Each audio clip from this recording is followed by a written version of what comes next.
আসসালামু আলাইকুম। সোনা মায়ের রান্নাঘরে আপনাদের সবাইকে স্বাগত। আজকে দেখুন দুটো খাসির মগজ নিয়েছি। দেখুন মগজ ভুনা দেখাবো, পেঁয়াজ দিয়ে মগজ কীভাবে ভুনে আপনাদেরকে সেইভাবেই দেখাবো। দিলে চিনি, পেঁয়াজ দিয়ে দেবো। মগজ ভুনাতে একটু বেশি পেঁয়াজ লাগে বন্ধুরা, একটু বেশি করে পেঁয়াজ দিলাম। পেঁয়াজটা ভাজা ভাজা করে নিয়েছি। 1 চামচ আদা রসুন বাটা দিয়ে দিলাম, কুচি দিয়ে দিলাম। গুঁড়ো মশলা নিয়েছি, দিয়ে দেবো। ভাজা ভাজা করে নেব। মশলায় তেল ছেড়ে গেছে, মগজটা দিয়ে দেবো।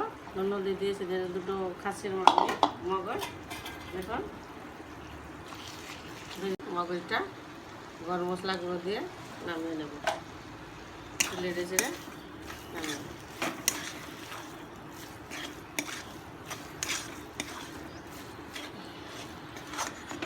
তুলে নেব। মগজ ভুনাটা কত সুন্দর হয়েছে। দুটো খাসি মাথা নিয়েছিলাম, তাই দুটো মগজ নিয়ে ভুনে নিয়েছি। দেখুন জিভের মুখে লেগে থাকার মতো জিনিস, দেখতে কত লোভনীয়।